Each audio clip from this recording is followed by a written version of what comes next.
I still remember the way the morning light crept through the curtains that day.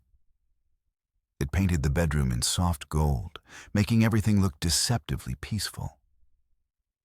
I was half awake, listening to the faint sounds of birds outside, when I felt Lorna shift beside me. I turned, expecting a sleepy smile, or maybe a drowsy, "Good morning." But what I got instead was a deep, heavy sigh. The kind that wasn't just exhaustion. It was something else. Something I didn't recognize at the time. She sat up, her back to me, shoulders tense. I reached out instinctively, brushing my fingers against her arm. "You okay?" I murmured, still caught in that hazy space between sleep and wakefulness. She hesitated for a long time before answering. "I need to talk to you." Right then and there, my stomach dropped. It was in her voice. Something final. Something that didn't belong to the woman I thought I knew. "All right," I said, pushing myself upright, suddenly more awake than I wanted to be. "What's wrong?" Lorna didn't look at me when she spoke. Her fingers twisted in the sheets, gripping the fabric as if it was the only thing tethering her. "I don't think I can do this anymore." A chill crawled up my spine. "Do what?" I asked, though I already knew I wasn't going to like the answer. She inhaled sharply. "Us, this marriage. I feel like I'm suffocating, and I need to be free." There it was, the words that shattered everything. I just stared at her, my heartbeat roaring in my ears. Free? As if this life we built together, this home, the years of love, the memories, was a cage. "Lorna," I said, my voice barely above a whisper. "Where is this coming from?" She finally turned to face me, and for the first time in a long time, I saw something I couldn't quite place in her eyes. Guilt, maybe, but there was something else there, something colder. "I just need space," she said, "to figure out who I am again." My jaw clenched. "Figure out who you are? Lorna, we've been married for 10 years. And maybe that's the problem." The words hit harder than I expected. I felt like I'd been winded, like she just punched the air from my lungs. This was my wife, the woman who used to fall asleep with her head on my chest, who once told me that I was her home. And now suddenly, I was the problem. "Is there someone else?" The words burned coming out. She flinched, and for a split second, I saw something flicker in her expression, but then she shook her head. "No, this isn't about anyone else. It's about me." I wanted to believe her. I really did. "So, what does this mean?" I asked, my voice steady despite the storm raging inside me. Lorna exhaled, rubbing her temples. "I think we need time apart." That was it. The moment that everything changed. I should have argued, should have fought for her. But something in me knew that whatever had been broken, it wasn't something I could fix alone. So I did the only thing I could do. I let her go. What I didn't know was that letting her go was just the beginning. Because the moment I moved on, she came crawling back. And by then, I wasn't the same man she left behind. The day Lorna left, I told myself I wouldn't beg. I watched as she packed her bags, 2 suitcases and a duffel, the same ones we'd taken on our honeymoon all those years ago. The irony stung. I stood in the doorway of our bedroom, arms crossed, my chest tight with something that felt dangerously close to grief. But I didn't stop her. I wanted to. God, I wanted to. Instead, I just asked, "Are you sure?" She didn't answer right away. She zipped up the last suitcase, exhaled, and finally met my gaze. There was no hesitation in her eyes. That hurt more than I wanted to admit. "Yes." That single word felt like a knife to the ribs. She walked past me without looking back. I followed her to the front door, where she hesitated for a moment, as if expecting me to stop her. When I didn't, she lifted her chin, pulled open the door, and stepped out into the cool evening air. And just like that, she was gone. I stood in the doorway for a long time after her car disappeared down the street. The silence in the house was suffocating. I closed the door, walked to the kitchen, and poured myself a glass of whiskey with a hand that wasn't as steady as I wanted it to be. I told myself this was for the best. If she wanted to find herself, then fine, let her. I wasn't going to grovel. I wasn't going to chase after someone who saw me as the problem instead of the person who had loved her unconditionally for a decade. But that first night alone was brutal. I sat on the couch, staring at the darkened TV screen, my reflection staring back at me. I barely recognized myself. The house felt unfamiliar, too quiet, too empty, like it had been stripped of something vital. I reached for my phone more times than I cared to admit. I wanted to text her, to call her, to ask if she really meant it, if she'd changed her mind. But I didn't.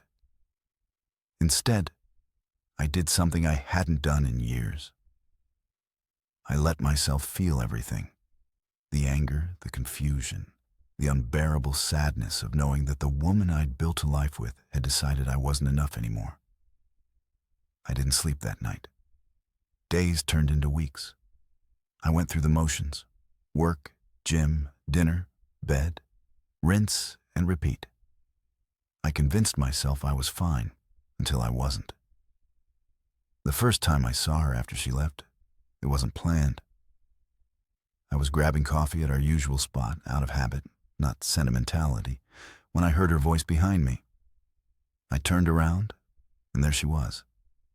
Lorna looked different. Not in a bad way, just different. Lighter, maybe. Her hair was curled, her makeup perfect, her smile bright. But it wasn't for me. It was for the man standing next to her. I recognized him immediately. Adam Reynolds, an old co-worker of hers. A guy she'd always referred to as just a friend. That phrase hit me like a gut punch. She saw me. Her expression flickered.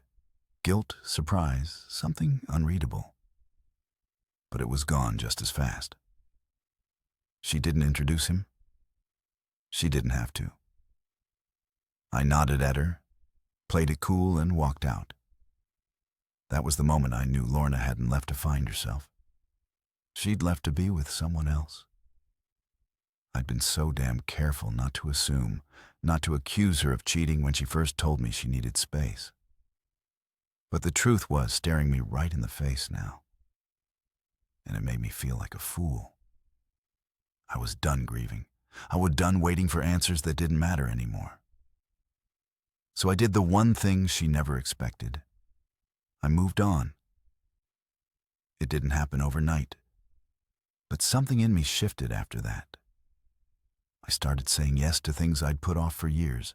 Trips, new hobbies, nights out with friends. I reconnected with people. I focused on myself. And then I met Sophia. She wasn't a rebound. She wasn't a distraction. She was everything Lorna wasn't. Genuine, kind, someone who actually saw me. For the first time in months, I felt alive again. I didn't think about Lorna anymore, at least not in the way I used to. She was part of my past, a chapter that had already been written. Or so I thought. Because 3 months later, my phone rang at 2 a.m. And when I answered, all I heard was the sound of Lorna crying. The moment I heard Lorna's voice, thick with tears, my stomach twisted in a way I didn't expect. I had spent the last few months stitching myself back together, convincing myself that I was over her, that she was just a chapter in my past.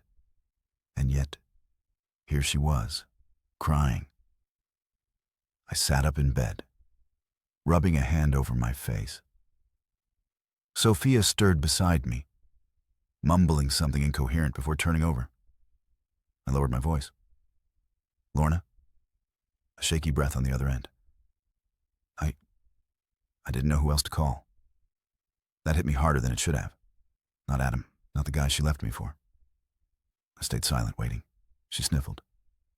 "I made a mistake, Ethan. That name, my name, it sounded foreign coming from her, like it belonged to a version of me that didn't exist anymore." I exhaled slowly, leaning back against the headboard. "Lorna, it's late." She ignored that. I don't know what I was thinking. I thought I needed space, but... She broke off, her breathing uneven. I ruined everything, didn't I? I wanted to be angry. I wanted to tell her that yes, she did ruin everything, that she made her choice and I had finally made mine. But the part of me that once loved her, the part that once considered her my best friend, felt something else. Not sympathy exactly, but something close. "What happened?" I asked against my better judgment. A long pause, then, "Adam isn't who I thought he was." Ah, there it was. I could have laughed, but it wasn't funny. "What do you want from me, Lorna?" "I don't know," she admitted. I miss you." And for the first time in months, I felt absolutely nothing. No longing, no pain, no urge to comfort her. I had moved on. I ran a hand through my hair, glancing at Sophia peacefully asleep beside me. This was my reality now. A future I was building with someone who actually wanted to be here. I made my choice too. "Go get some sleep, Lorna," I said, my voice calm. "It's not my job to fix this for you anymore." I hung up before she could say another word, and just like that, I closed the door on my past. I wish that had been the end of it. But Lorna wasn't done. Over the next few weeks, she found every excuse to reach out. Texts about random things she had left behind, emails asking if we could meet for coffee, even a message on my birthday that felt too personal, considering she had chosen to leave me. I ignored most of it, until one night when I walked into my favorite bar with Sophia, and there she was, waiting. She looked different, not in the way she had before, with her perfect hair and her bright smiles meant for someone else. This was different. Her makeup was smudged, her eyes hollow. "Ethan," she said, her voice barely above a whisper. Sophia glanced at me, then at Lorna, her expression unreadable. "Do you two need to talk?" Sophia asked, ever the understanding one. I didn't. I knew I didn't. But Lorna's presence felt like an unanswered question. So I nodded. "I'll be right back," I told Sophia, kissing her temple before following Lorna outside. The night air was crisp. Lorna wrapped her arms around herself, looking down at the sidewalk. "I don't know where to start," she admitted. "Then don't," I said simply. Her head snapped up. "Ethan, please, I need you to understand." I sighed. "Understand what, Lorna? That you left? That you chose someone else? That now that it's fallen apart, you suddenly remember what we had?" She flinched, but didn't argue. "I thought I was missing out on something," she finally said, voice breaking. "I thought there was more, but all I found was regret." I let her words hang between us. She stepped closer, searching my face. "Do you think there's any chance we could—" No. I didn't even let her finish, because I meant it. I had grieved her once. I had picked up the pieces of my life and built something new, something real. And I wasn't about to let her destroy that too. Her eyes filled with tears. But this time, I didn't feel the urge to wipe them away. "I loved you, Lorna," I said, "but that's not enough anymore." And with that, I turned and walked back inside, to my future, to Sophia, to the life I finally chose for myself. Lorna made her choice, and now, for the first time, I was making mine. The next morning, I woke up to the sound of my phone vibrating on the nightstand. I blinked against the early sunlight streaming through the blinds, my body still heavy with sleep. Sophia was curled up beside me, her slow, even breathing a steady reminder of everything I had now, a life beyond Lorna. I almost ignored the call. But something in me, maybe curiosity, maybe closure, made me glance at the screen. Lorna. I stared at the name for a long moment before silencing the call. Minutes later, a text came through. Please, just talk to me. I placed the phone back down and exhaled slowly. I didn't owe her anything, but I knew Lorna, and I knew she wasn't going to stop until she said whatever it was she was desperate to get out. By the time I got out of bed, showered, and made breakfast, my phone had buzzed 3 more times, all from her. I didn't read the messages. I didn't need to. I was done being the man she turned to when everything else fell apart. Later that afternoon, I was sitting outside a cafe, scrolling through emails, when I heard someone clear their throat. I looked up, and there she was. Lorna. She was standing across from me, arms crossed, looking both hesitant and determined. I know you don't want to talk to me, she said before I could even open my mouth.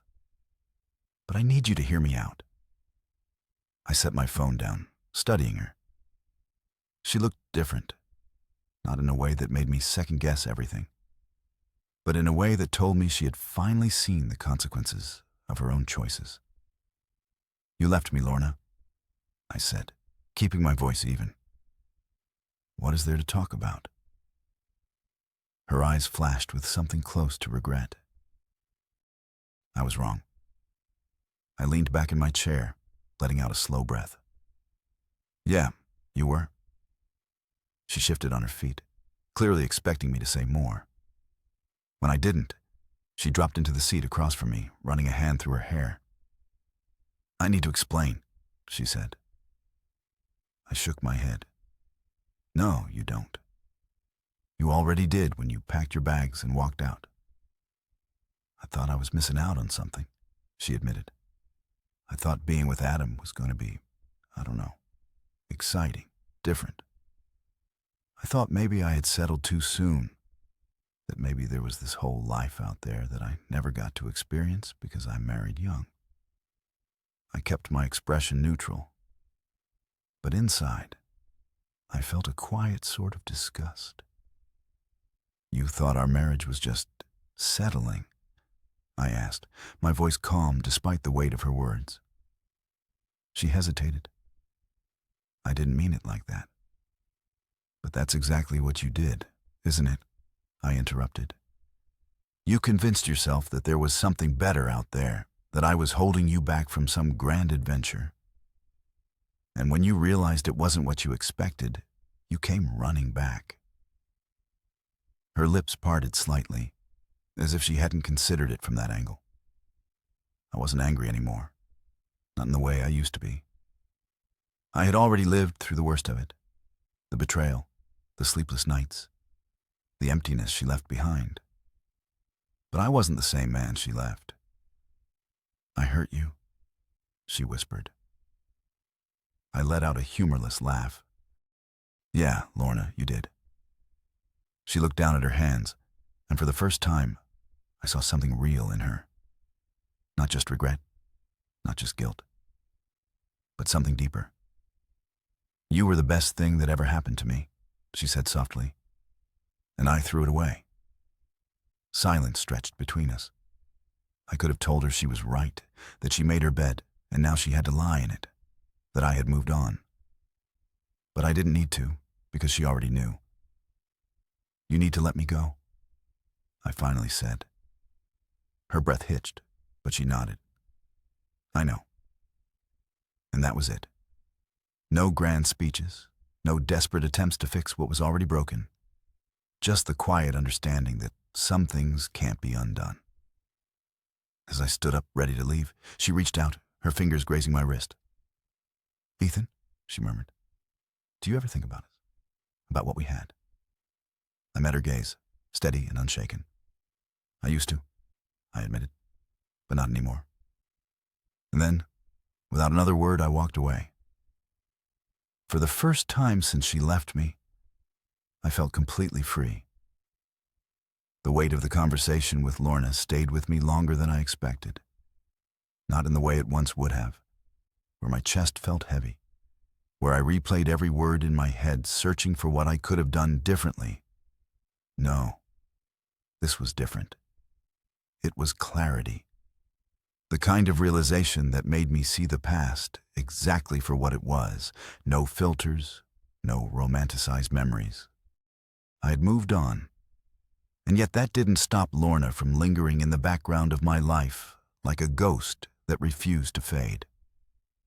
I told Sophia about the cafe meeting that night. She listened carefully, her expression unreadable as she sipped her wine. "And how do you feel about it?" she finally asked. "I don't know," I admitted, rubbing a hand over my jaw. I thought it would feel satisfying, I guess, watching her realize she made the biggest mistake of her life. Sophia tilted her head slightly, studying me. "But," I let out a breath, "it just feels like it's over. And I don't think I ever needed revenge or for her to grovel. I just needed to see it for myself." Sophia smiled slightly, reaching across the table to squeeze my hand. "Then I'd say you got what you needed." She was right. But Lorna, she wasn't done. It started with small things. A message here and there, a like on an old photo. Then a direct message on social media that I ignored. Then, one night, she showed up. I was coming home late from work. Sophia was already inside, making dinner, her soft humming drifting through the apartment. It was the kind of normal, peaceful life I had never known I wanted until now. And then I saw her, standing by the elevator. Lorna. My stomach clenched, but not in the way it once had. There was no longing, no ache, just exhaustion. She looked nervous, biting her lip like she was unsure if she should even be here. She shouldn't. "How do you know where I live?" I asked, keeping my voice even. She swallowed hard. I asked around. I exhaled sharply, already done with this. "Lorna, this is inappropriate." "Please," she whispered, "just give me 5 minutes." I considered just walking past her, shutting the door in her face, but some part of me wanted this to end once and for all. So I crossed my arms and waited. She hesitated before speaking. "I know I shouldn't be here, but I just needed to see you." I raised an eyebrow. "And why is that?" Her eyes filled with something dangerously close to desperation. "Because I can't stop thinking about you. About us?" I sighed. "Lorna, I told you no. Just listen." She stepped closer, her voice urgent. I left because I thought I needed more, that maybe I was missing out on something. But the truth is, I was just scared. I was scared of how much I loved you, how stable and predictable you were. I thought that meant I wasn't living. She exhaled sharply, her shoulders shaking. But I was wrong. Adam, he wasn't you. He was never going to be you. And I hate myself for walking away from the best thing that ever happened to me. There was a time when those words would have broken me, when I would have dropped everything just to fix what was shattered. But that time was gone. I shook my head, my voice firm but calm. "Lorna, I'm not the same man you left." She let out a trembling breath. "I can see that." "I'm happy now," I continued, keeping my tone even. "And I don't need to revisit the past to know that it's over." Tears welled in her eyes, but I wasn't going to rescue her this time. "Please," she whispered, "just tell me there's a chance." I looked at her, really looked at her, and realized she was chasing ghosts. She wanted the version of me who had once waited for her, who had spent sleepless nights wondering what he had done wrong, who had still believed that love alone could fix everything. But that man was gone. I stepped back, shaking my head. "There isn't, Lorna." She made a sound, a broken, quiet sob, but I didn't waver. And then I turned and walked inside, shutting the door behind me. Sophia looked up as I entered, her gaze searching mine. "Everything okay?" I smiled. "Yeah, it finally is." And for the first time in a long time, I meant it. I didn't think much about Lorna after that night, not in the way she probably hoped I would. The moment I shut that door, something inside me settled. Finality. It was like all the weight I had been carrying since she left had finally lifted. And for the first time in a long time, I wasn't looking back. But Lorna, she wasn't done looking back. The next morning, my phone buzzed with a new message. I expected it to be from work, or maybe even Sophia. But instead, her name lit up my screen. "Lorna, I'm sorry about last night. I shouldn't have come. I should have ignored it." I had already said everything that needed to be said. But a part of me, maybe out of habit, typed back a simple response. "You're right. You shouldn't have." I left it at that. No opening for conversation, no room for more apologies, just the truth. I thought that was the end of it. It wasn't. The next week, Sophia and I were out at a new restaurant downtown, enjoying a quiet dinner. The conversation was easy, the food was good, and for the first time in forever, my life felt normal. Then, from the corner of my eye, I saw her. Lorna. She wasn't alone. She was sitting at the bar with a friend, swirling a drink in her hand. But her eyes, they were on me. I sighed, running a hand down my face.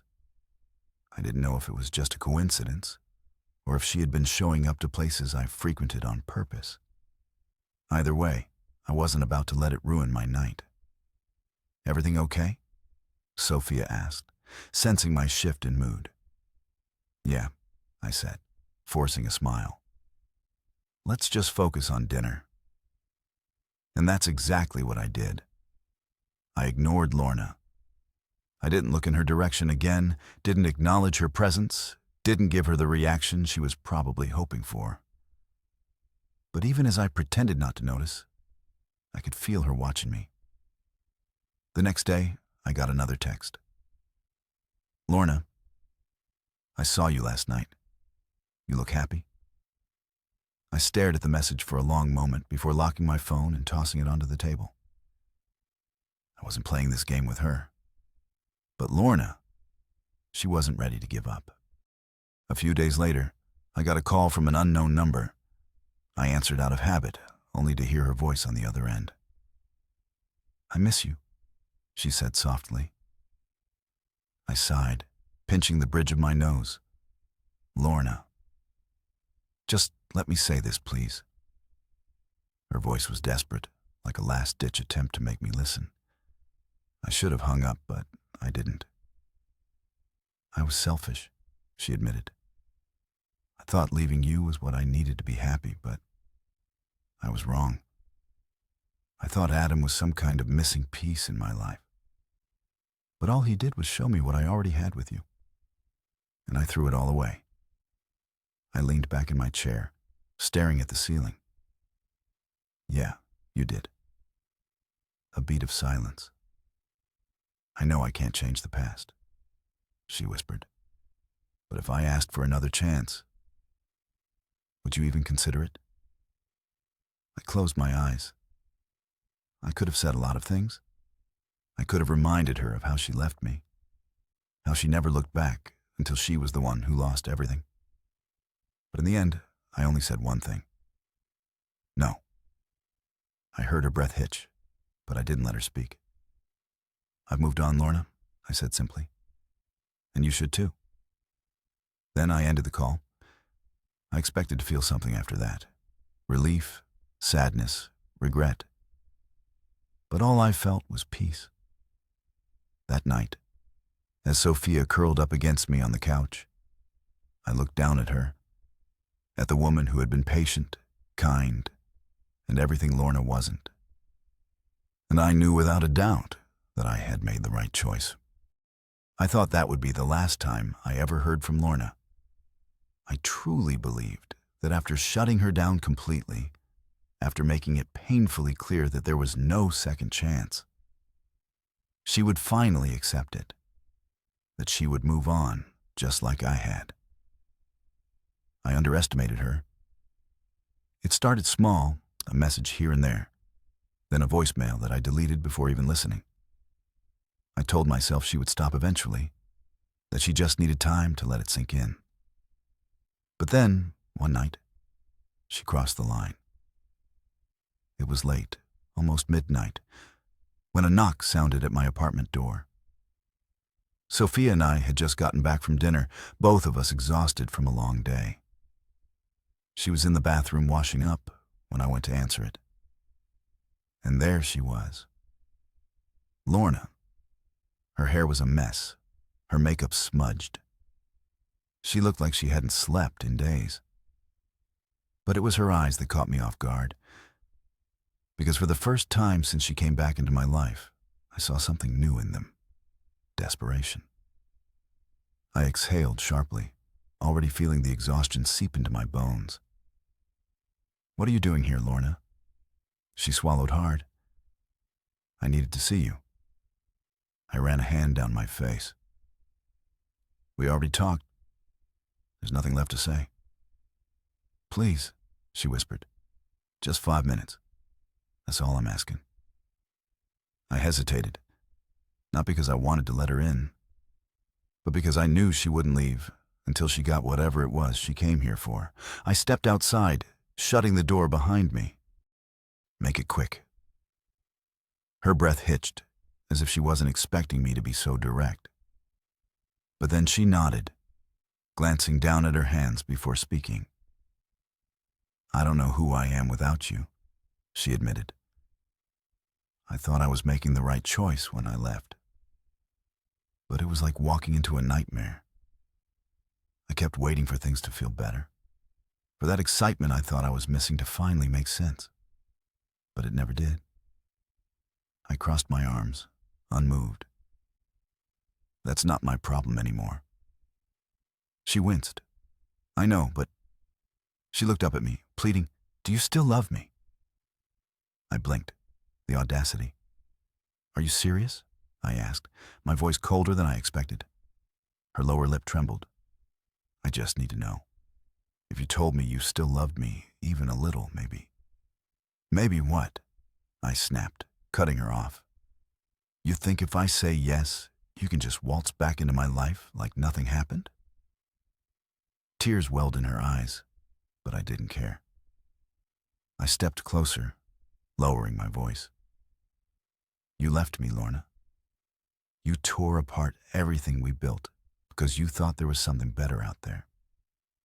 And now, because your little fantasy didn't work out, you expect me to be waiting for you?"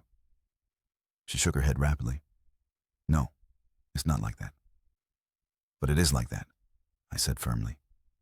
"You made your choice, and I made mine. I'm happy now, and I'm not going to let you ruin that." She opened her mouth, but I didn't let her speak. "You don't love me, Lorna," I continued, my voice steady. "You love the idea of me. You love the fact that I was safe, that I was always going to be there. But you don't get to have me back just because you finally realize what you lost." A sob tore through her, and for the first time, I saw her walls crumble. But I didn't comfort her. I didn't reach for her. I didn't do any of the things I would have done before. Instead, I turned and walked back to my apartment. Before stepping inside, I glanced over my shoulder one last time. "Don't come here again, Lorna. We're done." Then I closed the door. Sophia was standing in the hallway, arms crossed, watching me carefully. "Is she finally out of your system?" she asked. I met her gaze, my chest lighter than it had ever been. "Yeah," I said. "She is." And for the first time since Lorna walked out of my life, I felt completely free. Lorna never showed up again after that night. No more messages, no more phone calls, no more desperate attempts to cling to something that had died a long time ago. It was as if, finally, she understood we were over, and I had never felt lighter. For months, she had been this lingering shadow in my life. A reminder of the betrayal, the heartbreak, the nights I spent wondering what I did wrong. But as I closed the door on her for the last time, it wasn't just about moving on. It was about choosing myself. I wasn't the man she left behind anymore. I had grown, I had built a life that had nothing to do with her. And for the first time, I saw it clearly. A few weeks later, Sophia and I took a weekend trip to a small cabin in the mountains. No phones, no distractions, just us, the crisp autumn air, and a fire crackling in the background. As we sat on the porch, watching the sunset over the trees, Sophia said, her voice soft, "Can I ask you something?" I turned to her, taking in the way the golden light made her eyes look like honey. "Of course." She hesitated, then smiled. "Do you ever think about what would have happened if Lorna never left?" I considered that for a moment. The old me, the one who spent months drowning in heartbreak, would have obsessed over that question, would have analyzed every choice, every mistake, every little moment that could have changed things, but not anymore. "No," I said simply, "because if she never left, I wouldn't be here with you." Sophia smiled, and damn, it did something to me. She reached for my hand, intertwining her fingers. "I'm glad you see it that way." I squeezed her hand gently, letting out a deep breath. I spent so long thinking that losing her was the worst thing that ever happened to me. But the truth is, I looked at her, feeling something warm settle in my chest. It was the best thing, because it led me to this, to you. She didn't say anything, just leaned in and kissed me, slow and deep, like she already knew. And maybe, for the first time in my life, I knew too.